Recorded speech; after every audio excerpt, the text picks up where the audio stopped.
Podcast Espacio Memoria Exesma. Para que la voz no se calle nunca. Capítulo 3.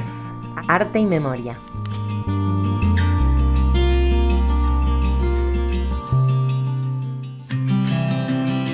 Mi nombre es Carolina y trabajo en la promoción de derechos, una de las misiones principales del Espacio Memoria y Derechos Humanos. Y junto con Sabrina, les invitamos a conocer las intervenciones que vinculan arte y memoria y que están presentes tanto en las actividades como en las calles del predio de la Exesma. Pero antes de eso, vamos a hacer un recorrido por algunas de las tantas experiencias que han vuelto inseparable la relación entre el arte y la lucha por la memoria, la verdad y la justicia.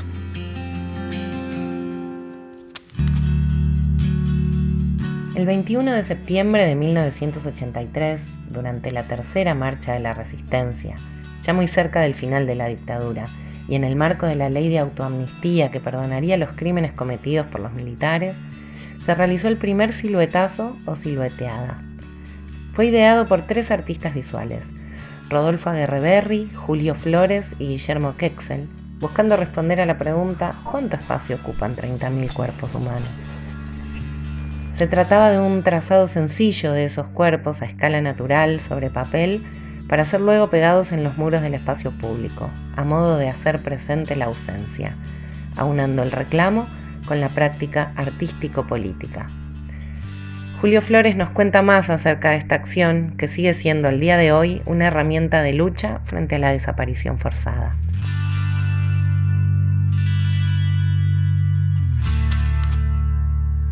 Mi nombre es Julio Flores, soy artista visual y docente. En 1981 no sabíamos cuál era la condición, cuál era la situación en que estaban la cantidad de compañeros que habían sido secuestrados por las fuerzas conjuntas de la dictadura, de los que no teníamos noticias ni sabíamos cuántos eran. Esto nos llevaba a pensar que teníamos la palabra desaparecido, que como dijo el filósofo Videla, ni vivos ni muertos no tienen entidad, desaparecidos. Nos llevaba a pensar que nos faltaba el modo de representarlos. Ante la posibilidad de que vendría un salón organizado por la Fundación ESO, donde se podría presentar instalaciones, dibujos, pinturas, grabados en forma individual, colectiva y sobre cualquier tema, porque iba a ser un salón muy libre, según decían sus organizadores, empezamos a buscar el modo de representarlo. Y así llegamos a la conclusión de que no solo era importante el signo, sino también la cantidad y la dimensión física real que ocupan 30.000 cuerpos. Tratando de construir ese imaginario, entre otras cosas, encontramos y llevé a una de nuestras reuniones un afiche realizado por el diseñador polaco Jerzy Spassky, que representaba a los desaparecidos de un día en el campo de concentración de Auschwitz. Y en el afiche decía que de ese afiche había una cantidad determinada de ejemplares que representaban los días en los cuales estuvo funcionando el campo de concentración. Eso nos mostró la idea de la dimensión. Esa era la dimensión temporal, nos faltaba la dimensión física. Y ahí apareció la idea de representar con cuerpos, con siluetas humanas de tamaño real. Y esta era la clave para la idea. Representar a los desaparecidos. Estábamos en esa idea cuando nos empezamos a plantear cómo hacer para imprimir 20, 30.000 figuras. No sabíamos el número. ¿Dónde almacenar ese papel? ¿Dónde ponerlo a secar? Mientras nos debatíamos en esos temas, a la dictadura se le ocurre atacar Malvinas y la Fundación ESO se va. Pero cuando sobreviene la derrota de Malvinas, la sociedad empieza a reclamar por la democracia, y las madres de Plaza de Mayo, luego de realizar varios intentos de organizar una marcha de 24 horas en la Plaza de Mayo y no poderlo realizar, no poderla concretar, planean para el 21 de septiembre de 1983 una marcha de 24 horas donde se montaría un taller para pintar y representar a los jóvenes, aquello que es la edad más común del total de los desaparecidos, el promedio mayor es de jóvenes. Entonces les llevamos la propuesta y las madres la tomaron, se reunieron, discutieron y nos pusieron algunas condiciones. Las siluetas no tenían que tener nombre, debía decir aparición con vida y nada más. Y estar completamente pintadas, sin dibujos, sin representaciones. Cuando llegamos a la plaza el 21 de septiembre de 1983, nosotros con la intención de que el hecho se haga concretamente, aunque no estábamos del todo de acuerdo con esas condiciones, armamos un taller en la plaza, se sumó gente, hubo siluetas traídas por la JP, ahí el motor fue Rodolfo, hubo imágenes traídas, cantidades de rollos traídas por los estudiantes de Bellas Artes, los estudiantes de Arquitectura, los estudiantes de Odontología y de Farmacia, a los cuales habíamos ido a explicarles lo que iba a ocurrir, y con eso, más todo lo que se hizo en la plaza, comenzó lo que se llamó la silueteada por nosotros, o el siluetazo, como le dicen. Decimos la silueteada porque creemos que el acto de hacer la silueta es más importante que el objeto silueta, si bien el objeto luego queda instalado. En su momento pretendimos que sea anónimo, que no se supiera quiénes lo habían hecho, pero luego, para afirmar esta continuidad y hacer que a futuro se continúe haciéndolo de esa manera, en la realización de las siluetas empezamos a anunciar, a contar cuál fue la historia y a explicar que no era una obra de arte, que es una herramienta de lucha. Y como tal fue tomado en cada lugar en cada país, en cada región, en cada continente en que hay desaparecidos, ha sido retomado el signo y el modo de hacerlo. Un compañero se acuesta y ocupa el lugar que ocuparía un cuerpo y otro lo contornea. En ese momento, la silueteada era una acción que trataba de llamar la atención sobre el que no está. Hoy, con tantas marchas, con tantas acciones que hemos ido desarrollando en la lucha por los derechos humanos, son muchísimos los compañeros que pusieron el cuerpo y ocupan el lugar de aquellos que no están. Así que mientras haya estas acciones, se podrá reaccionar con esta propuesta. Son muchos los artistas que logran evocar el pasado reciente, la tortura, la desaparición o la ausencia a través de la fotografía, que se presenta como una técnica de lo más potente para esas evocaciones de lo traumático, de forma singularmente vívida. Ausencias de Gustavo Germano, Arqueologías de la ausencia de Lucila Quieto, La clase de Marcelo Brodsky, El lamento de los muros de Paula Lutringer, son solo algunos ejemplos de esta potencia de la foto, que a veces se confunde con la memoria misma. Invitamos a Natalia Fortuny, investigadora del CONICET y del Instituto Germani, donde trabaja temas de fotografía contemporánea en relación a la política y a la historia. Nadie mejor para contarnos más acerca de estas temáticas. Soy Natalia Fortuny, investigadora de CONICET, docente y coordino el Grupo Foco del Instituto Germani. Ciertas memorias fotográficas de postdictadura se construyeron en diálogo con el pasado reciente. Estas memorias fotográficas se valen de múltiples recursos visuales: el montaje, el reciclaje, la imagen movida, la reconstrucción, el collage, las intertextualidades, por nombrar solo algunos. Entre todos estos, quisiera subrayar el mecanismo del montaje, un procedimiento sencillo que consiste en armar una fotografía a partir de otras, que se basa en el fragmento, en los restos, en la unión de restos disímiles. El montaje fue así una de las posibilidades más explotadas por un amplio conjunto de fotografías, de obras fotográficas, basadas en las posibilidades, sobre todo, estéticas, políticas y temporales de este recurso.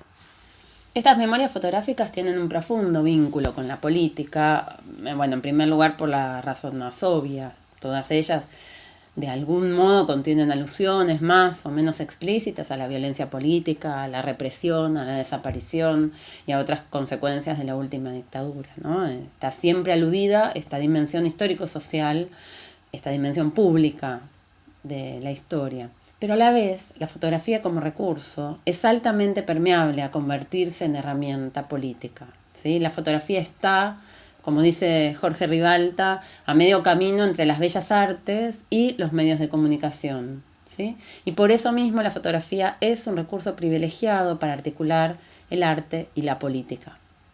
La fotografía familiar juega un lugar fundamental en la conformación identitaria del grupo, en la transmisión de memorias.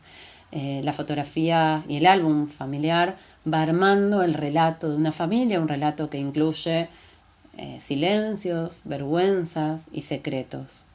Y va construyendo las subjetividades dentro de ese primer ámbito de pertenencia.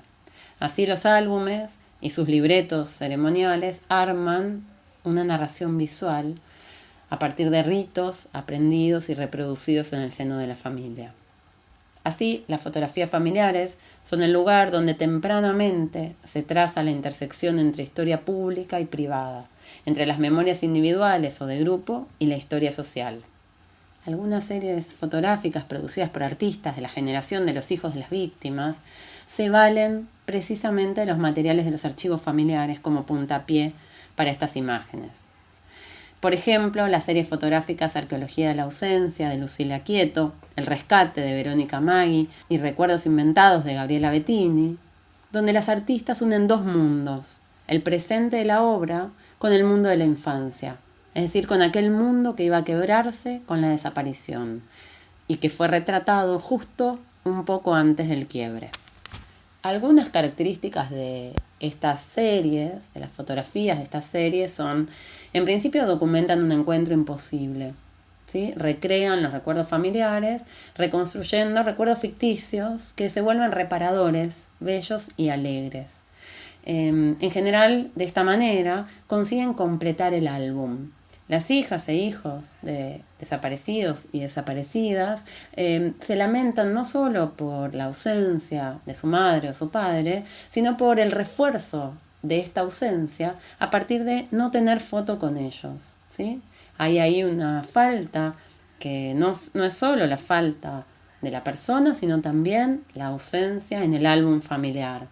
Esa ausencia en ese relato identitario que es el álbum, se completa de esta manera, a partir de estas obras, que recrean y reconstruyen la foto que nunca fue, la foto que nunca tuvieron. Estas series, que constituyen un testimonio colectivo, hacen visible siempre su montaje, siempre queda a la vista la diferencia de luz entre las fotos de antes y las fotos de ahora. Así el montaje no se esconde, sino que se presenta precisamente para hacer evidente lo fallido de ese encuentro. Una de las maneras, por ejemplo, en que se evidencia esta distancia es en la obra de Lucila Quieto, cuando proyecta una foto vieja, una foto de su padre, o de los padres de sus compañeras y compañeros de militancia en hijos, y se ve el doblez y lo ajado de la foto proyectada, que subraya la materialidad de la foto, las marcas de su uso, el acariciar la foto, ese tesoro que era tal vez lo único que había quedado de su padre. Se crea una yuxtaposición temporal en cada foto, que no habla solamente del pasado ni del presente, sino que genera una suerte de tercer tiempo, un tercer tiempo ficcional, y podríamos decir, con Didi Uberman, un tiempo anacrónico, ¿sí? Pensando el anacronismo como aquello que interrumpe la linealidad temporal del relato histórico y que puede montar de manera heterogénea, que puede superponer dos tiempos heterogéneos. A fin de cuentas, el anacronismo es la intrusión de una época en otra, la coexistencia, donde no queda claro si estamos hablando del presente o del pasado. A partir de todas estas características, estas memorias fotográficas de postdictadura proponen nuevos regímenes de verdad, ¿sí? Se alejan de una supuesta documentación o registro del documento, y utilizan materiales de la propia vida para desplegarlos sin ocultar esta artificialidad del procedimiento, y se ligan más bien a la reconstrucción y a la autoficción y al montaje como forma estético-política de intervenir en la construcción de memorias. Una vez más, subrayemos el poder reconstructivo y reparador de la fotografía, que viene a suplir la falta. Mucho de lo que nos contó Natalia Fortuny puede verse en la obra y el trabajo de Lucila Quieto. La escuchamos. Uno de mis primeros trabajos fue la realización de un ensayo fotográfico llamado Arqueología de la ausencia, que ahí trabajé con los archivos familiares y las fotos que muchas hijas e hijos me dieron, me acercaron, empezando también por mi historia.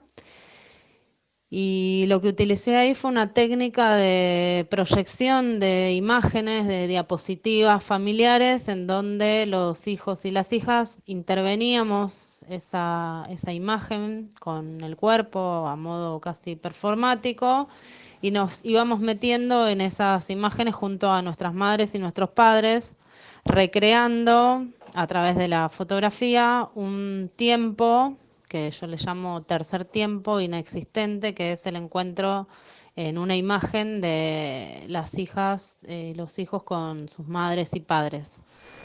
Trabajo hace 13 años en el Archivo Nacional de la Memoria, en el área audiovisual, y también mi trabajo ahí consiste en la investigación fotográfica de archivos, el rescate, la digitalización y el cuidado de esos archivos, y también la producción de contenido a través de muestras, de libros.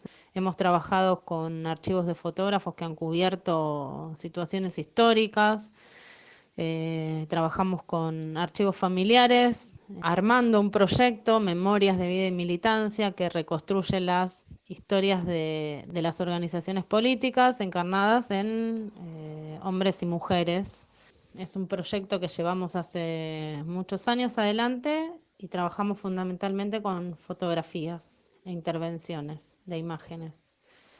Hace algunos años trabajé en un segundo proyecto de ensayo que fue más ligado también al collage y a la fotografía intervenida, a partir de la posibilidad de pensar en el encuentro con los restos de mi padre desaparecido. Ese trabajo se llamó Filiación, y lo empecé a trabajar a partir de que el equipo argentino de antropología forense empezó a recuperar muchos restos de desaparecidos y entregárselos, restituirlos a sus familias, y qué era lo que pasaba en ese encuentro de las familias con esos huesos que habían estado desaparecidos durante más de 30 años.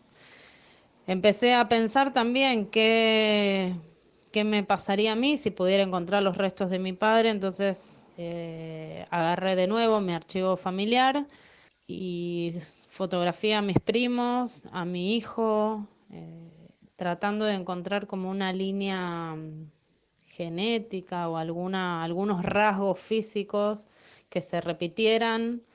Y con mi tío, que era el único de 4 hermanos que estaba vivo en ese momento, a fotografiarlo a él, también pensando cómo sería mi padre y mi tío de viejos, cómo hubiesen sido de viejos.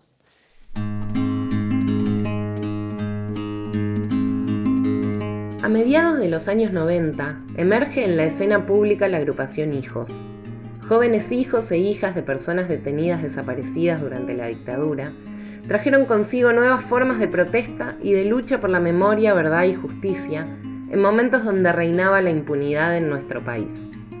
Bajo la consigna "Si no hay justicia, hay escrache", se encargaron de visibilizar la presencia de genocidas, responsables de las atrocidades cometidas durante el ejercicio del terrorismo de Estado, en la normalidad cotidiana de los barrios de la ciudad. El grupo de arte callejero, GAC, también había nacido por esas épocas.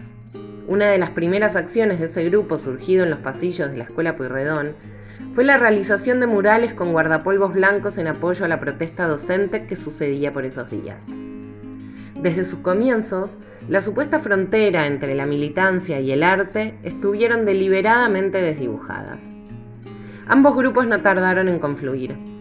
De esa colaboración nació la característica gráfica de los scratches, en las que símbolos conocidos e incorporados al hábito de cualquier habitante urbano son subvertidos para indicar, por ejemplo, que a 100 metros de aquí vive un genocida. Señales viales, panfletos de clases particulares pegados en los postes de luz, se convirtieron en herramientas estético-políticas de denuncia. Un genocida que está gozando de la prisión domiciliaria en Cabildo 639, quinto A de asesino. Mi nombre es Lorena, soy parte del GAC desde sus inicios en el año 1997. Los scratches y su señalética surgen un poco en el año 98, en ese verano del 98, cuando con el GAC decidimos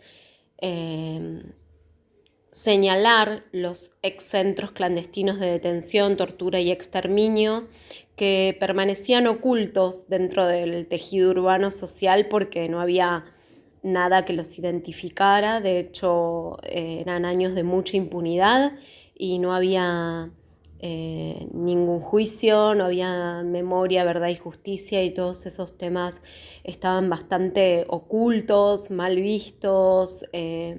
No había un consenso social acerca del terrorismo de Estado, y nuestra idea era señalar esos excentros clandestinos para que, digamos, no haya olvido, como que no pasara al olvido, tener memoria de esos espacios físicos dentro de la ciudad. Ahí pensamos en llevar flores a la puerta del Exesma, por ejemplo, como una acción. Luego nos parecía una acción un poco lúgubre, triste, que tenía que ver un poco con una estética más de otra época, anterior, y empezamos a pensar en la posibilidad de utilizar algún código urbano, algún código dentro de la urbanística que nos sirviera para señalizar dentro de la misma calle, dentro de la misma, del tejido urbano, esos espacios, esos lugares.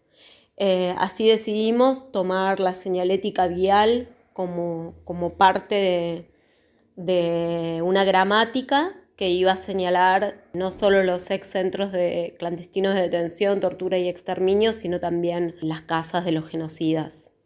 Ahí nos juntamos con la agrupación Hijos y en un primer momento nos dijeron que ellos tenían muchas ganas de incluir dentro de esa señalética no solo a cuántos metros estaba el excentro clandestino o la casa del genocida, sino la leyenda de juicio y castigo, el pedido expreso de juicio y castigo. Ahí nosotras empezamos a rondar en relación al código vial y a las señales, y buscamos la señal restrictiva, roja, circular, con la gorra y en la leyenda juicio y castigo. Hubo muchos ensayos y pruebas y quedó esa. Recuerdo una mesa muy larga en la casa de familiares cuando Hijos se reunía aún ahí, y de repente nosotras llevando los círculos y el calco del juicio y castigo como prueba, y que todos aplaudieran y que haya mucha emoción. Ese momento lo recuerdo con mucha vivacidad y con mucha energía, con mucha vida. Mi nombre es Mariana Corral, pertenezco al grupo de arte callejero desde su formación en 1997.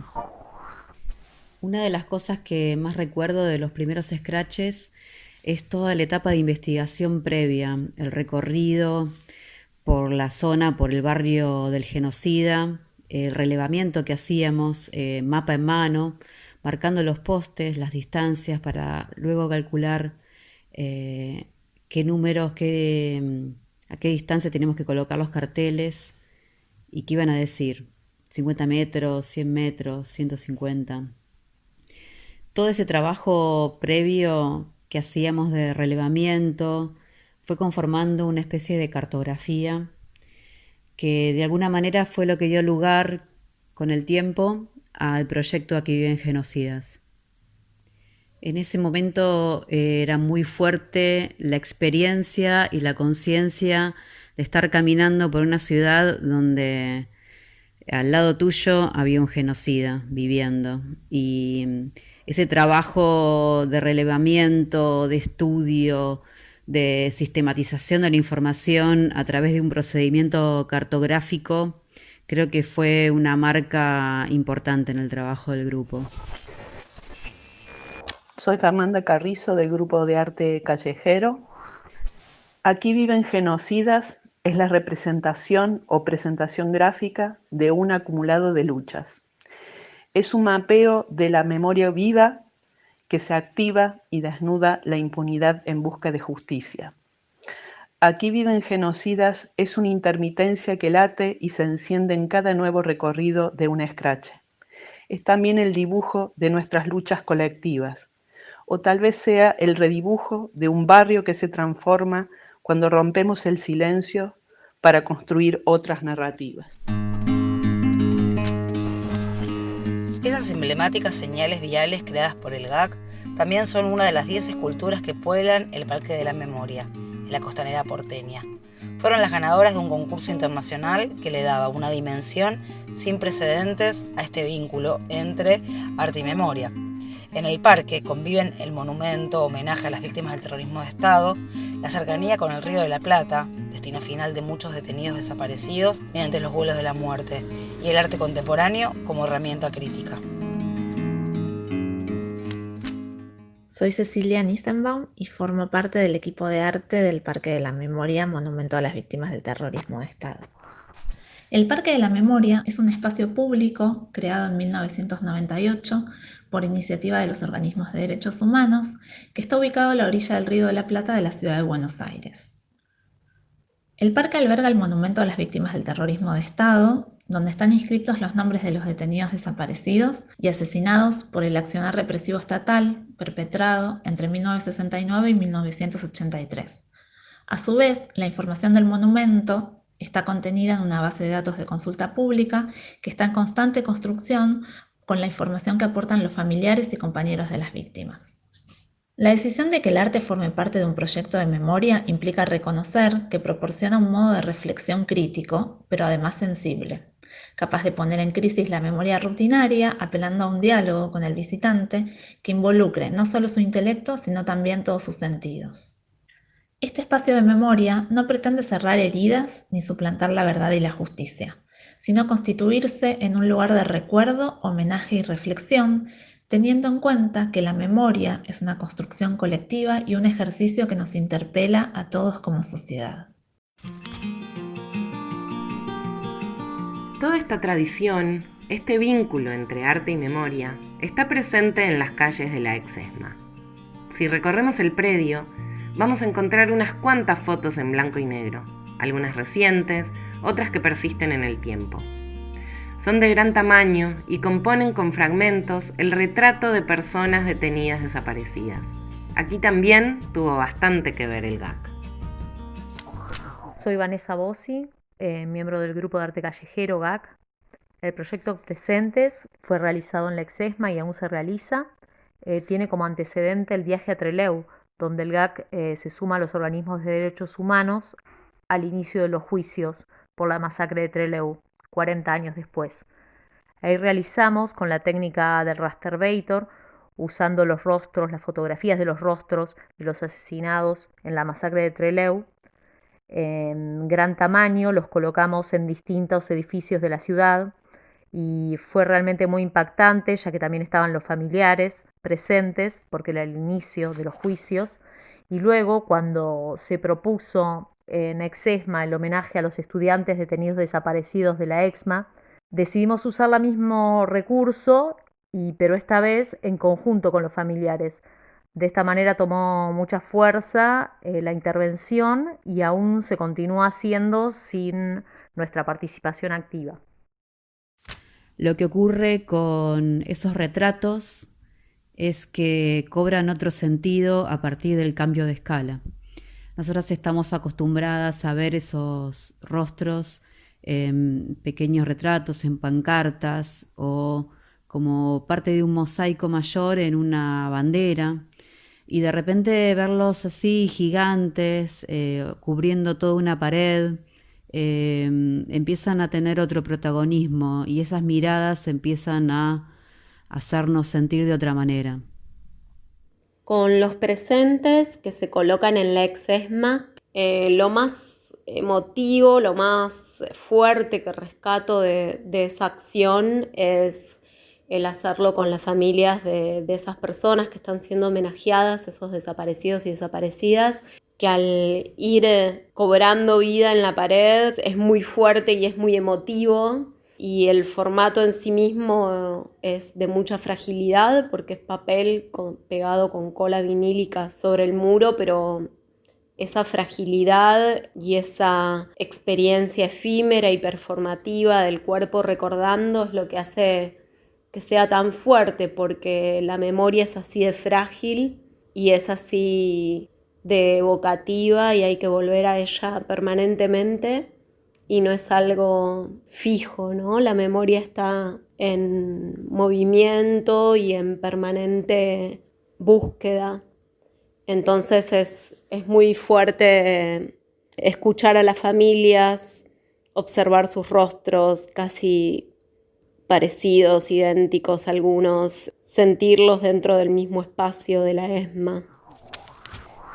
Gracias al grupo de arte que siempre nos sorprende con alguna de las cosas que saben hacer, que inventan, que imaginan y que la traducen en este tipo de imágenes que son gratificantes para nosotros, los que seguimos en este pequeño camino que lo empezamos hace mucho y que estas cosas nos muestran que ha aprendido en la mente de la gente joven este camino que nosotros creemos que es el único que vale.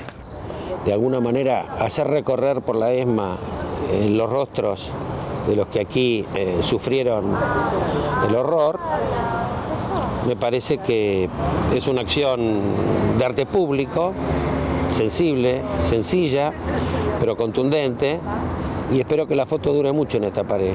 Así cuando paso con mis hijos les muestro la foto de su tío. Presente es un homenaje, es una práctica que inscribe nuevas formas de construcción de memorias, que interrumpe la dinámica cotidiana con la potencia visual y política de una identidad de una detenida desaparecida, de un detenido desaparecido. Enunciar desde la imagen de cada rostro en esas paredes de la EXMA o entre Trelew nos interpela, nos impacta, nos afecta. Construimos cada identidad con familiares de esas y esos detenidos, detenidas, desaparecidas, desaparecidos. Fue muy impactante, fue muy potente el armado colectivo, el silencio al hacerlo, el acariciar esas imágenes que se iban completando, ese cuidado al pegarlos en la pared, grandes, rostros muy grandes para hacerlos visibles, para hacerlos presentes en un acto ritual.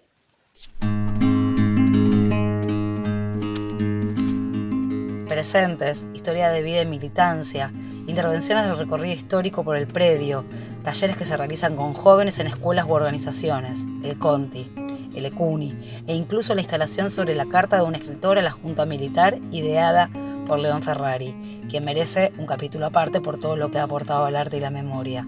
Son acciones, programas o centros culturales que conviven en la EXESMA y que actualizan este vínculo entre arte y memoria, que convierten la práctica artística en práctica política y herramienta de transformación. A veces solo hace falta tener voluntad de recordar, un poco de papel y algo de pintura.